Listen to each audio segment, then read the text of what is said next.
Olá pessoal, dando continuidade então, nós vamos ver nessa aula a parte de configuração eletrônica dos átomos, tá? Para que vocês acompanhem e entendam melhor essa aula, é bom vocês terem em mãos a tabela periódica de vocês, tá? Bom, vamos às principais questões dessa aula, que é o que nós vamos tentar, descobrir, digamos assim, tá? Primeiro, o que é de fato uma configuração eletrônica, tá? Então, quando eu falo isso, o que significa, tá? Por que é importante nós sabermos, então, essa configuração eletrônica, né, dos átomos ou dos íons, enfim, né? Outra coisa é o que diz o princípio de Aufbau, né, que significa princípio da construção. Então, eu vou explicar para vocês o que isso significa e para que nós usamos, né?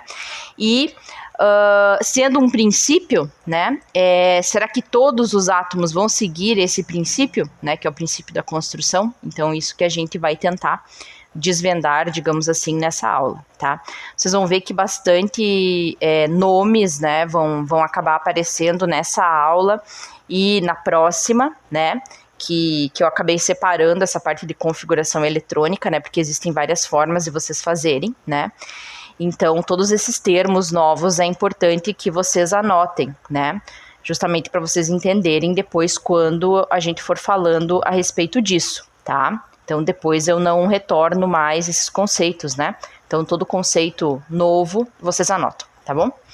Bom, vamos à principal questão, né? O que é uma configuração eletrônica, né? É basicamente você descrever, por exemplo, né, quais são os orbitais dentro de um determinado átomo que estão sendo ocupados por elétrons, né? Então, eu descrevo, por exemplo, os níveis que estão sendo ocupados, os subníveis, eu posso descrever, no caso, claro, né, o número de elétrons que vai estar nesse determinado nível e subnível, né? E, eventualmente, eu ainda dependendo do tipo de configuração ali que eu faço, né, que é o que nós vamos ver, tá, eu consigo ainda definir, por exemplo, né, a parte do spin, digamos assim, né, qual seria, digamos, os elétrons, né, que estão emparelhados ou desemparelhados numa determinada camada, por exemplo, eletrônica, tá? Bom, essa parte da configuração eletrônica, né, ou seja, toda essa distribuição dos elétrons em torno do núcleo, né, dentro do nível, do subnível, enfim, ela pode ser descrita de 3 formas básicas, tá? Uma forma que nós chamamos de forma condensada, tá? Que é uma forma simplificada, que a gente vai ver que a gente, para isso, utiliza a tabela periódica, então, para fazer essa configuração, tá? Pelo menos é mais fácil com a tabela periódica, né? Porque nessa configuração nós utilizamos o cerne de um gás nobre, tá? Que depois eu vou explicar para vocês o que significa isso. Podemos fazer, então, uma configuração completa, né, ou seja, descrever todos os níveis, subníveis e os elétrons, né, que estão em cada um desses orbitais, tá? Ou eu posso fazer também um tipo, né, de representação, digamos assim, por orbital, né, ou seja, eu utilizar uma simbologia, né, que são umas caixinhas, né, onde cada caixinha simboliza um determinado orbital, né, que nós sabemos que é uma região que é ocupada ali por elétrons, e aí a gente descreve, por exemplo, quais são os elétrons que estão dentro desses orbitais, né, ou seja, setinha para cima ou setinha para baixo, obviamente dependendo do spin, né, dos elétrons que vão estar dentro daquele orbital. Então, existem basicamente essas 3 formas de nós fazermos uma configuração eletrônica, tá? Esses termos só, eles são importantes, né, para que vocês solucionem os exercícios. Então, às vezes, né, pode ser que no exercício peça, faça uma configuração condensada. Então, vocês têm que entender que é aquela forma simplificada, né.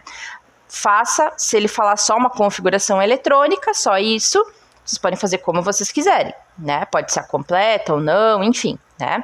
Geralmente, quando fala só configuração eletrônica, é toda a completa mesmo, tá?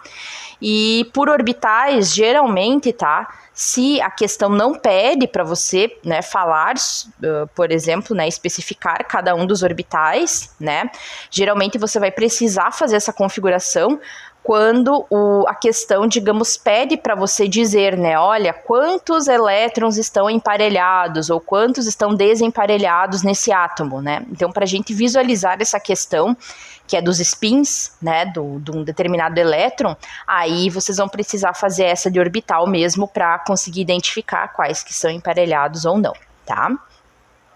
Legal. E por que é importante nós sabermos a configuração? Na verdade, né, o que a gente vai ver é que praticamente toda a propriedade que nós temos de um determinado átomo, né, é justamente em virtude da sua configuração eletrônica, né? Então nós vamos ver, por exemplo, assim, que o número de ligações que um determinado átomo ele realiza, né? Ou, por exemplo, o fato de, às vezes, ele ter uma característica, né, por exemplo, característica de um metal, né, ou de um não metal, né, todas essas questões de propriedades, né, elas estão diretamente vinculadas a essa configuração eletrônica, tá? Principalmente porque ela, né, é que determina, digamos assim, a questão das ligações entre os átomos, né? Então, quando nós analisamos uma propriedade geral de um átomo ou de uma molécula como um todo, né, nós precisamos entender melhor essa parte da configuração eletrônica, né, de cada átomo individualmente, tá? Então, se você for ver, essa parte de configuração eletrônica é a base fundamental de toda a química, né? Então, geralmente, tudo que a gente está falando de química vai ser baseado, né, no caso, nessa estrutura inteira do meu átomo, né, o que inclui, então, eu saber a distribuição dos elétrons, né, em torno do núcleo, tá? Que é basicamente isso que a gente faz na configuração eletrônica. Certo? Então, esse é um dos conteúdos, vamos supor, mais importantes que nós temos que saber nessa disciplina, tá? Porque vai ser um fundamento, digamos assim, para todo o resto.